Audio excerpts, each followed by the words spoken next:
Je n'avais jamais entendu parler de ce mot. Je ne savais pas qu'un simple mot allait autant bouleverser ma vie, allait autant changer ma façon de me voir. Ah, je vous raconte. Je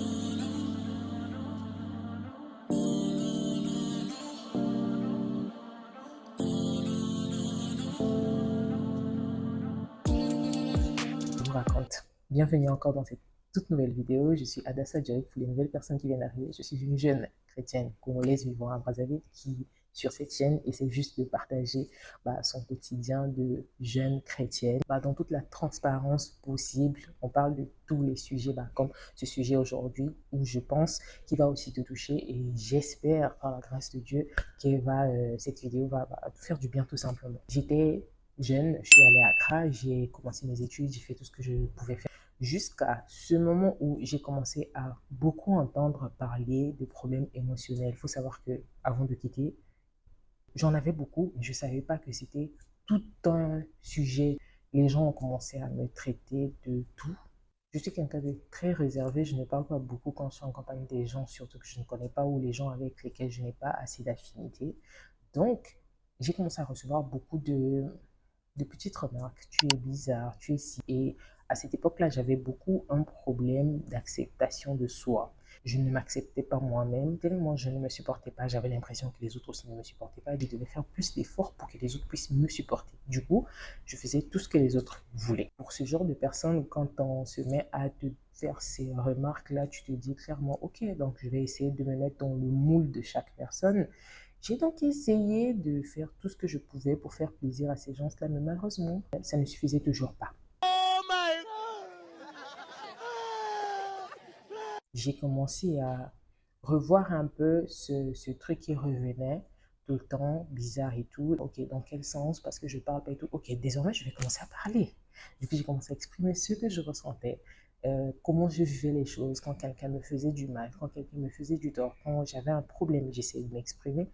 Et là revenait encore une autre phrase qui n'était plus tu es trop bizarre, mais tu es trop émotionnel. Je ne savais pas que juste ce mot allait autant changer ma vie. On me l'a tellement dit que j'ai commencé à détester parce que je trouvais insupportable qu'à chaque fois que j'essaie juste de m'exprimer, j'essaie juste de dire ce que je pense, ce que je ressens, on me traite de trop émotionnel. Au point où j'ai commencé à faire les recherches, je me suis dit, mais c'était pas possible. J'en ai tellement souffert parce que beaucoup de gens ont profité. La personne va te faire quelque chose et toi, tu vas juste essayer de réagir. C'est un mot d'or. Tu prends trop les choses à cœur. Oh my God, tu es trop émotionnel, tu es trop si. J'ai commencé à me détester. J'ai commencé à me haïr. J'ai juste mis une petite pause à cette partie-là, juste pour préciser. Je sais qu'il y aura beaucoup de gens qui vont essayer de se dire, c'est juste un mot, c'est juste une phrase.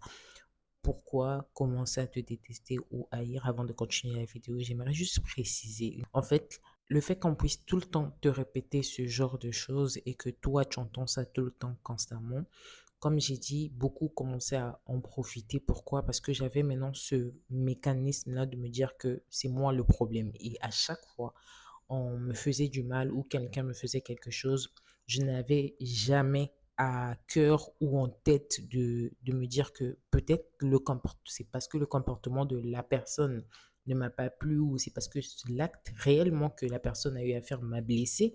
Donc, c'est normal que je puisse réagir. Moi, mon mécanisme automatique, c'était de me dire que c'était moi le problème et je me retournais toujours vers moi-même pour chercher d'où venait le problème.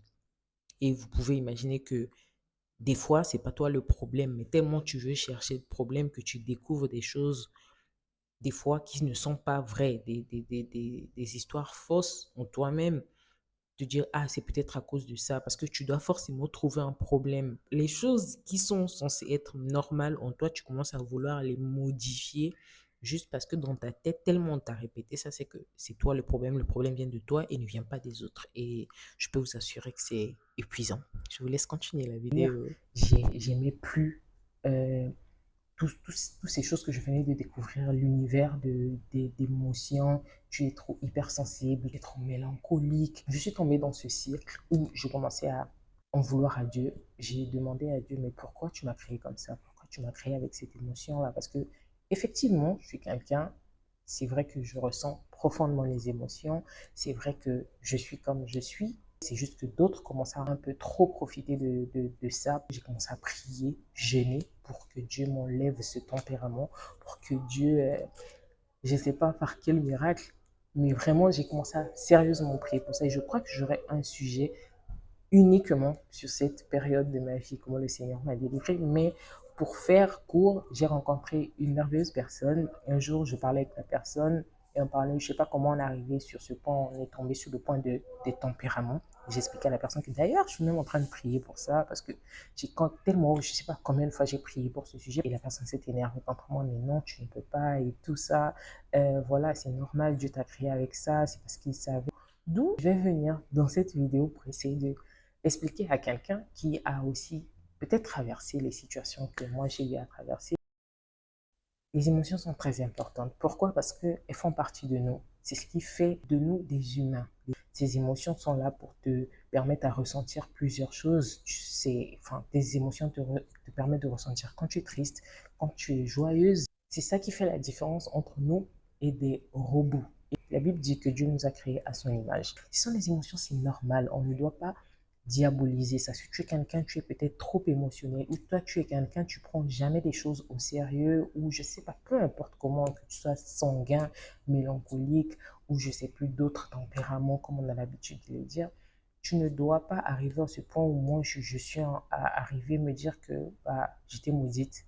C'est parce que Dieu m'a puni, c'est parce que j'ai fait quelque chose de mal que Dieu m'a donné ces émotions, parce que pour moi, mes émotions étaient devenues une malédiction pour moi. C'était pas une bénédiction et c'était une malédiction pour moi parce que les gens m'ont donné cette impression que bah j'étais pas bien, j'étais pas normal. Donc tu dois déjà retenir que c'est normal d'avoir des émotions et c'est important parce que ça te permet d'être alerte sur certaines choses. Deuxièmement, je vais aussi attirer ton attention, même si c'est bien beau d'avoir ces émotions, de reconnaître ces émotions, mais c'est important de savoir que c'est un danger quand tu commences à vivre juste selon tes émotions. C'est où ça devient un danger. Pourquoi? Parce que tes émotions ne te conduisent toujours pas dans le bon chemin. D'ailleurs, les émotions, c'est du tic au tac. Tu ne peux pas prendre des plus grandes décisions, comme un homme très sage m'a toujours dit, tu ne peux pas prendre des décisions qui vont durer à long terme sur une émotion qui est juste temporaire. Donc, dire que tu vas marcher selon tes émotions parce que ouais, c'est ce qui fait que je sois humaine, je suis toujours comme ça, moi je parle comme je veux, j'aime pas être avec les gens et je sais pas comme toi tu l'expliques, oui, toi, dire que parce que tu le ressens comme ça, parce que c'est normal, bah je l'accepte, donc je vis avec tête haute, bras levés, je marche avec. Non, parce que ça te pousse à prendre des décisions assez impulsives. Et si tu es quelqu'un de trop émotionnel aussi, des fois tu as une mauvaise interprétation sur certaines situations qui ne sont pas assez correctes. Donc tu dois faire attention, savoir que j'ai des émotions, je suis humaine. Et je dois faire attention que ces émotions ne puissent pas me caractériser. Ce n'est pas ces émotions qui me dominent, qui marchent sur moi. Non, je suis appelé à contrôler mes émotions par l'aide du Saint-Esprit. Ce qui nous ramène à la troisième partie de ce que j'aimerais te dire. Tu dois apprendre à trouver un équilibre. Tu dois apprendre à écouter tes émotions. Quand je dis écouter tes émotions, dans le sens où tu peux être avec des gens toxiques qui te rendent mal à l'aise, qui ne te rendent pas la vie facile, tu dois apprendre à écouter quand ces gens-là ont une mauvaise influence sur toi ou à chaque fois que tu es avec ces gens, tu culpabilises parce que les remarques des gens-là ne font que te culpabiliser et tout.